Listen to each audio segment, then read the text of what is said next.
రాహుల్ గాంధీ నిన్న పార్లమెంట్ లో అన్ని వాస్తవాలే మాట్లాడారని, హిందువుల మధ్య విద్వేషాలను పెంచొద్దని రాహుల్ సూచించారని విహెచ్ తెలిపారు.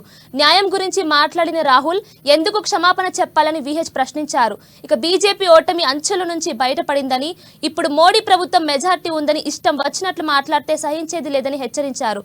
దేశం కోసం వాస్తవాలను మాట్లాడిన రాహుల్ గాంధీకి విహెచ్ ధన్యవాదాలు తెలిపారు.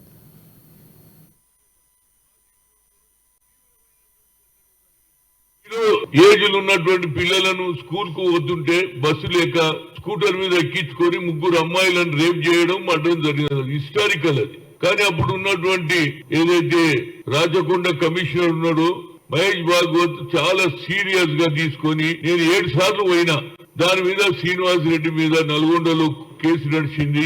వాళ్ళు తీర్పు కూడా ఇచ్చారు. ఎప్పుడు ఇచ్చారు? 6th ఫిబ్రవరి 2020 అంటే ఇవాళ ఎన్ని ఏళ్ళు అవుతుంది? 4 ఏళ్లు దాటుతున్నది. 4 years అయినా ఒక కేసులో 2 అమ్మాయిల కేసులలో లైఫ్ ఇంప్రిజ్మెంట్ ఇచ్చిండు, ఒక కేసులో హ్యాంగింగ్ ఇచ్చిండు. ఇప్పటి వరకు హైకోర్టు అప్రూవల్ ఎందుకు ఇయ్యదు నాకు అర్థం కాదు.